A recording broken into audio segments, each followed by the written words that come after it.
Bom dia, queridos irmãos. Bom dia, queridas irmãs. Tudo bem com vocês? Meu nome é João Gabriel. Você está aqui no meu canal, no canal do João Vinhas.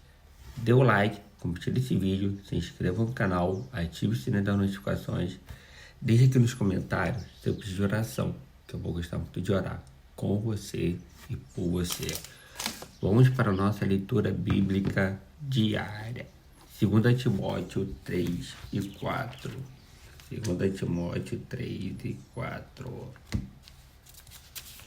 2 Timóteo 3 e 4. 2 Timóteo, capítulo 3. Sabe, porém, isto: nos últimos dias sobrevirão tempos difíceis, pois os homens serão egoístas, avarentos, jactanciosos, arrogantes, blasfemadores, desobedientes aos pais, ingratos, irreverentes, desafeiçoados, implacáveis, caluniadores, sem domínio de si, cruéis, inimigos do bem, traidores, atrevidos, enfatuados, mais amigos dos prazeres que amigos de Deus, tendo forma de piedade, negando-lhe, entretanto, o poder.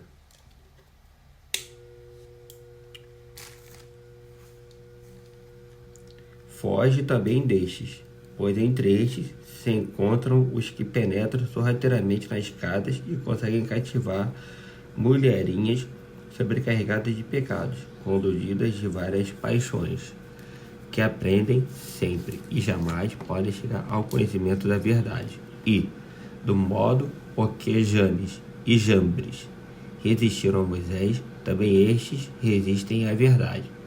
São homens de todo corrompidos na mente, réprobos quanto à fé.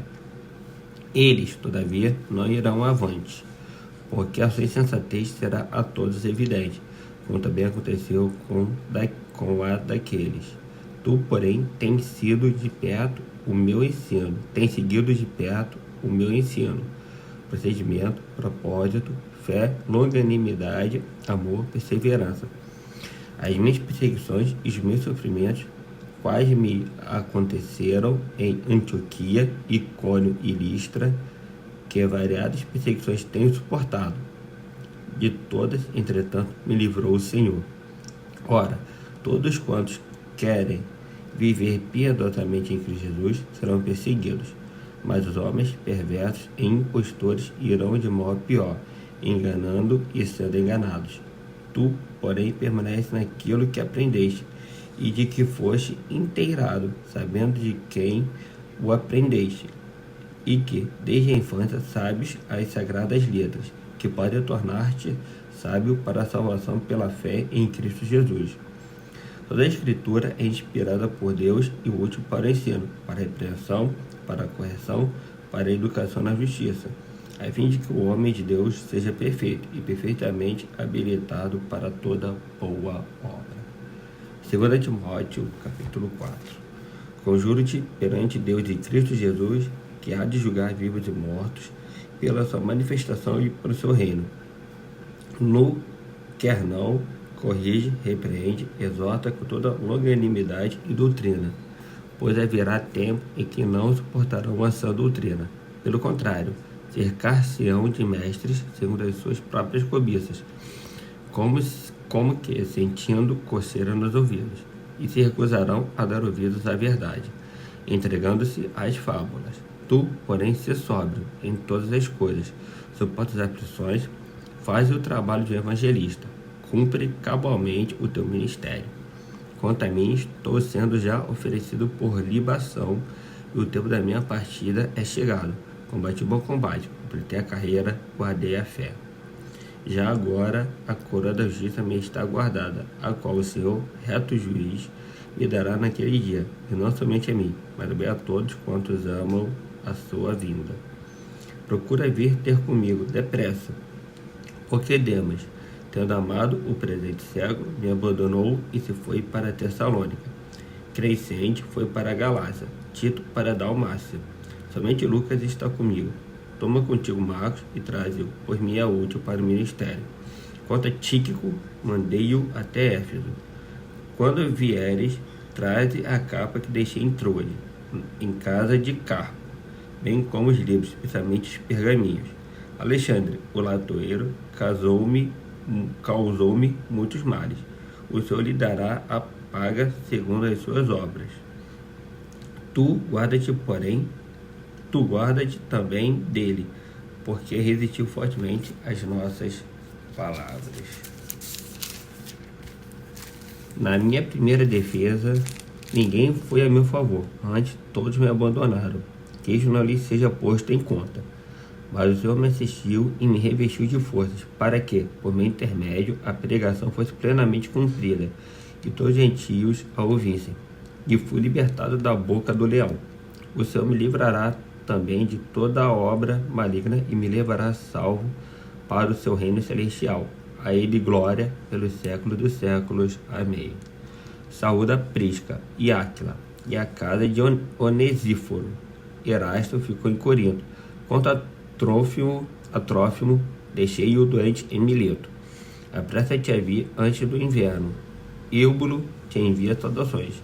O mesmo fazem Prudente, Lino, Cláudia e os irmãos todos. Então seja com teu espírito. A graça seja convosco. Agora a gente vai ler o livro Uma Vida com Propósitos, de Rick Warren. Dia 20.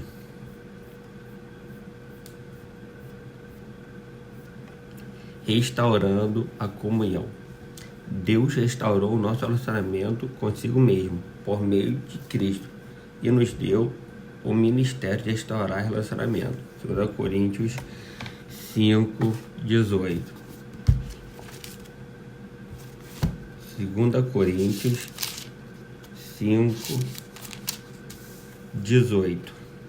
Ora, tudo provém de Deus, que nos reconciliou consigo mesmo por meio de Cristo e nos deu o ministério da reconciliação.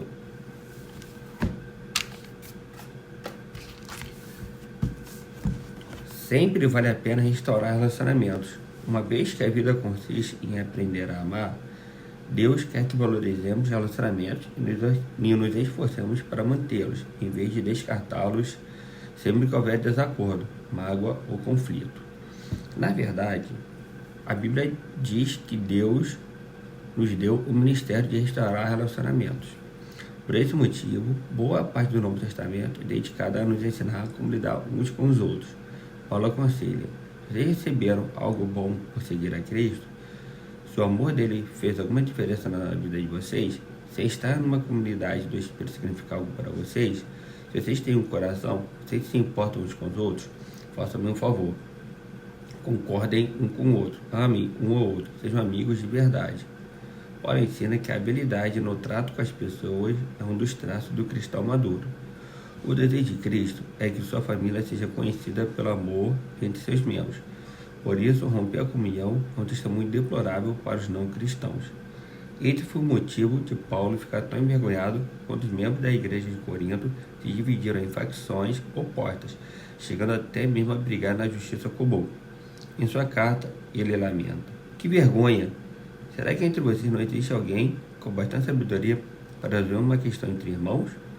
Ele ficou escandalizado ao descobrir que não havia ninguém maduro na igreja para resolver o conflito pacificamente. Na mesma carta, declara: tenho uma preocupação séria a compartilhar com vocês, meus amigos, pela autoridade de Jesus, nosso Senhor. Tentarei ser o mais direto possível. Vocês precisam aprender a entrar em acordo. Devem ter consideração uns pelos outros, cultivando a vida em comum. Se você deseja a bênção de Deus em sua vida e quer ser conhecido como filho de Deus, aprenda a ser um pacificador. Jesus disse: Deus abençoe os que trabalham pela paz, pois eles serão chamados filhos de Deus. Note que Jesus não disse: bem-aventurados que amam a paz, pois todo mundo ama a paz. Nem disse: bem-aventurados pacíficos, que nunca se incomodam com nada. Ele chama bem-aventurados os que trabalham pela paz, aqueles que procuram efetivamente solucionar conflitos. Pacificadores são raros porque promover a paz é um trabalho muito difícil. Você foi formado para ser parte da família de Deus, e o segundo propósito de sua vida aqui é aprender a amar e a se relacionar com as pessoas. Por isso, promover a paz é uma das habilidades mais importantes que você pode desenvolver. Infelizmente, a maioria de nós jamais aprendeu a resolver conflitos. Promover a paz não é evitar conflitos, fugir de um problema, fingindo que ele não existe ou ter medo de falar sobre o assunto. É, na verdade, covardia. Jesus, o príncipe da paz, nunca teve medo de conflitos. Em determinada ocasião, ele provocou um conflito para o bem de todos. Há momentos em que devemos evitar o conflito, mas há ocasiões em que precisamos criá-lo e situações em que precisamos solucioná-lo. Por isso, precisamos orar, pedindo a contínua direção do Espírito Santo. Promover a paz também não é apaziguar. Ceder o tempo todo, agir com subserviência e permitir que os outros sempre o reprimam, não era o que Jesus tinha em mente. Ele se recusou a ceder em muitas questões, sustentando seus argumentos diante de qualquer oposição diabólica. Como restaurar um relacionamento? Como cristãos, Deus nos chamou para que ajustássemos nossos relacionamentos uns com os outros. Seguem 7 passos bíblicos para a restauração da comunhão. Fale com Deus antes de falar com a pessoa. Converse com Deus a respeito do problema. Se orar a respeito do conflito, em vez de se juntar a alguém para murmurar, descobrirá que, em geral, ou Deus muda o seu coração ou muda o coração da outra pessoa, sem sua ajuda. Todos os relacionamentos seriam mais tranquilos se você tão somente orasse mais a respeito deles. Assim como Davi compôs os salmos, use a oração para desabafar verticalmente. Conte a Deus suas frustrações. Clame por ajuda. Ele nunca fica surpreso ou aborrecido com sua raiva, mágoa, insegurança ou qualquer outra emoção. Portanto, diga-lhe exatamente como se sente. A maioria dos conflitos tem raízes em necessidades não satisfeitas. Uma dessas necessidades só podem ser alcançadas por Deus. Quando você espera que uma pessoa, amigo, mulher, chefe ou membro da família satisfaça uma necessidade que somente Deus pode atender, está se candidatando à amargura e à decepção. Ninguém pode suprir todas as suas necessidades, exceto Deus. O apóstolo Tiago observa que muitos de nossos conflitos acontecem por falta de oração. De onde vêm as guerras e contendas que há entre vocês? Vocês cobiçam coisas, mas não as têm. Não têm porque não pedem. E em vez de confiar em Deus, preferimos crer que os outros nos farão felizes e então ficamos furiosos quando eles nos decepcionam.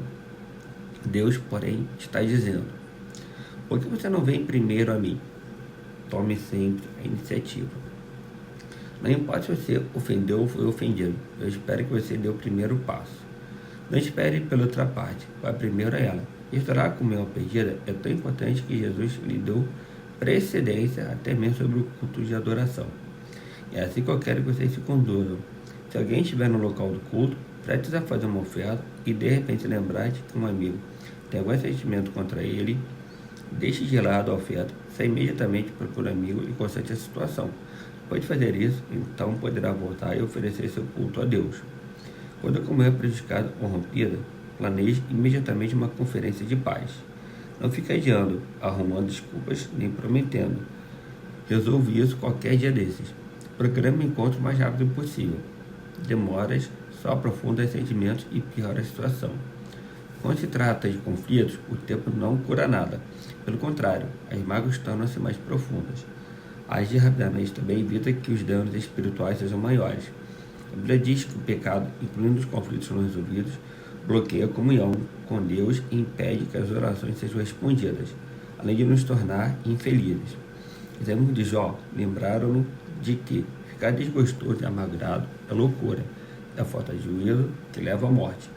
Disseram-lhe também: com a sua raiva você só está se ferindo.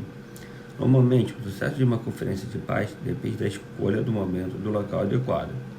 Não se ronda se você estiver cansado, apressado ou tiver de ser interrompido. No momento é quando ambos estiverem tranquilos. Demonstre compaixão pelos sentimentos dos outros.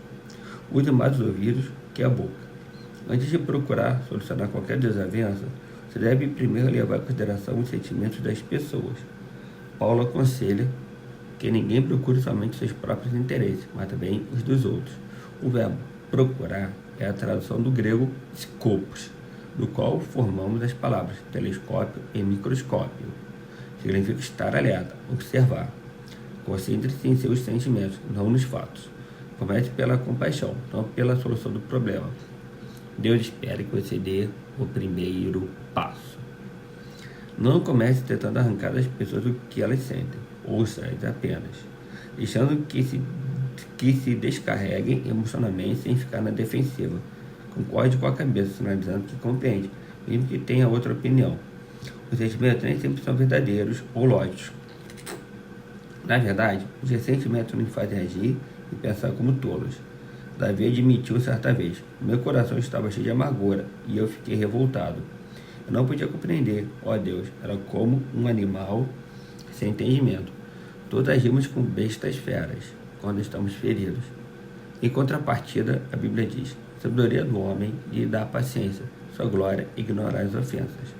A paciência tem origem na sabedoria, e a sabedoria tem origem no fato de ouvir a perspectiva dos outros. Quando você ouve, você está dizendo: valorize sua opinião, preocupe com o nosso relacionamento e você é importante para mim. O estado é verdadeiro. As pessoas não se importam com o que sabemos até que saibam que nos importamos. Para restabelecer a comunhão, é preciso carregar o peso de termos consideração para com as dúvidas e temor de outras pessoas, daqueles que sentem que essas coisas estão erradas. Agradecemos ao outro e não a nós mesmos, e façamos aquilo que é para o seu bem, e assim edificaremos no Senhor. É torturante absorver pacientemente a raiva dos outros, sobretudo quando ela é infundada. Mas lembre-se, foi isso que Jesus fez por você. Ele suportou uma fúria infundada e maliciosa para salvá-lo, pois não buscou sua própria satisfação, mas conforme está escrito: os insultos dos que te injuriaram cairão sobre mim. Confesse sua parte no conflito. Se você realmente deseja restaurar um relacionamento, comece admitindo os próprios erros e transgressões. Jesus disse que esta é a forma de ver as coisas com mais clareza. Primeiro tire a viga do seu olho e então talvez você enxergará suficientemente bem para tirar o cisco do olho do seu amigo. Já que todos temos pontos cegos, você precisará pedir a uma terceira pessoa que o ajude a avaliar suas ações antes de se encontrar com quem tem um conflito. Também peça a Deus que lhe mostre quanto você mesmo contribuiu para o problema. Pergunte: sou eu o problema? Estou sendo irrealista, insensível ou sensível demais? A Bíblia diz: se afirmarmos que estamos sem pecado, enganamos a nós mesmos, e a verdade não está em nós. A solução de conflitos, a maneira de falar, é tão importante quanto o que se fala. A confissão é uma ferramenta poderosa para a reconciliação. Não raro, a forma de lidarmos com o conflito cria um problema ainda maior. Quando você começa admitindo humildemente os erros, isso neutraliza a raiva da outra pessoa e a deixa desarmada, porque ela provavelmente esperava que você ficasse na defensiva. Não dê desculpas nem transfira a culpa, apenas confesse sinceramente qualquer participação que tenha tido no conflito. Aceite a responsabilidade pelos erros e peça perdão. Invista contra o problema, não contra a pessoa. Não há como solucionar o problema se você estiver preocupado em identificar a culpa. Você terá de fazer uma escolha. A Bíblia diz: a resposta cortês abranda a fúria, mas a língua afiada incita a ira. Você nunca se fará entender estando zangado, por isso escolha cuidadosamente as palavras. A resposta branda é sempre melhor que o sarcasmo. Na solução de conflitos, a maneira de falar é tão importante quanto o que se fala. Se você se expressar de forma ofensiva, outra pessoa virá de forma defensiva. Eu não diz: quem tem coração sábio é conhecido como uma pessoa compreensiva. Quanto mais agradáveis são as suas palavras, mais você consegue convencer os outros. E tais pessoas jamais funcionam. Você nunca é persuasivo quando é rude. Durante a Guerra Fria, ambos lados concordaram em que algumas armas eram tão destrutivas que jamais deveriam ser usadas. Atualmente, as armas químicas e biológicas foram banidas e os estoques de armas nucleares estão sendo reduzidos. Para o bem da comunhão, quando você deve destruir seu arsenal de armas nucleares relacionais, ou seja, condenar, menosprezar, comparar, rotular, insultar, ironizar, reagir com sarcasmo. Paulo resume tudo isso desta forma: não digam palavras que fazem mal aos outros, mas usem apenas palavras boas, que ajudem os outros a crescer na fé e a conseguir o que necessitam, para que as coisas que vocês dizem façam bem aos que ouvem. Coopere tanto quanto possível. Paulo disse: façam todo possível para viver em paz com todas as pessoas. A paz sempre tem uma etiqueta de preço. Às vezes custa nosso orgulho, e quase sempre custa nosso egoísmo. Pelo bem da comunhão, faça o melhor que puder para chegar a um acordo. Adapte-se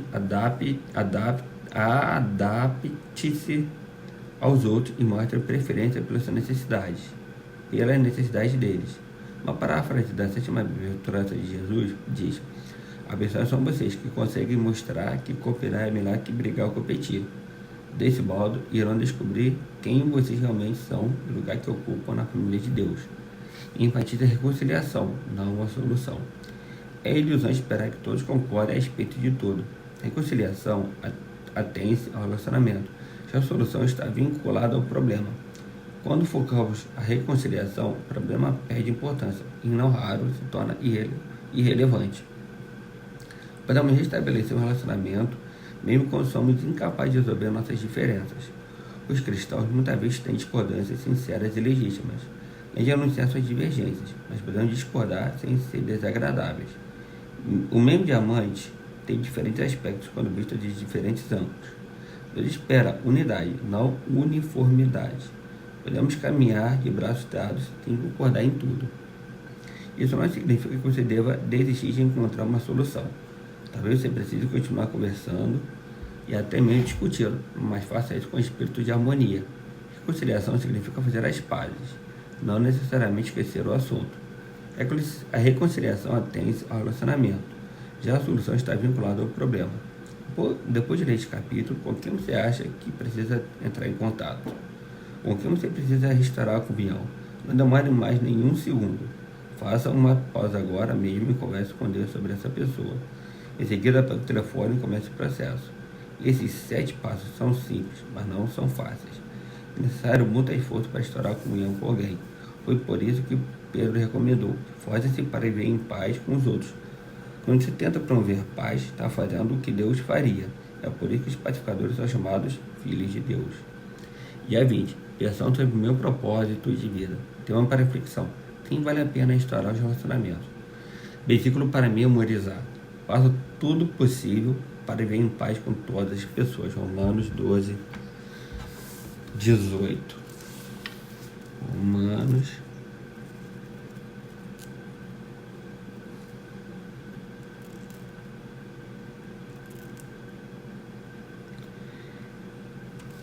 12, 18. Se possível, quanto depender de vós, tende paz com todos os homens. Pergunta para meditar: com quem estou precisando restaurar meu relacionamento? Hoje acaba aqui a leitura do dia 20 do livro Uma Vida com Propósito, de Rick Warren, cujo tema foi Restaurando a Comunhão. Sou Deus de Paz, participante de um dia de vida sem os 10. Por causa disso, outras pessoas que estão vendo esse vídeo gravado aqui no YouTube, que essa palavra vai gerar fruto nos nossos corações.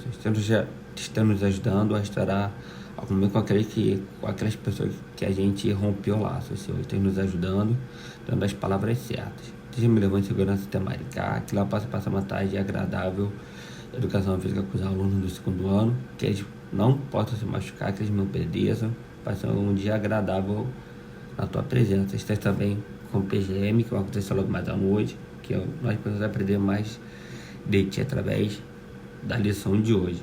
Pai, em nome de Jesus, amém. Dê o like, compartilhe esse vídeo, se inscreva no canal, ative o sininho das notificações, deixe aqui nos comentários sobre de oração. Eu gosto muito de orar com você e por você. Valeu, até a próxima. Tchau, tchau.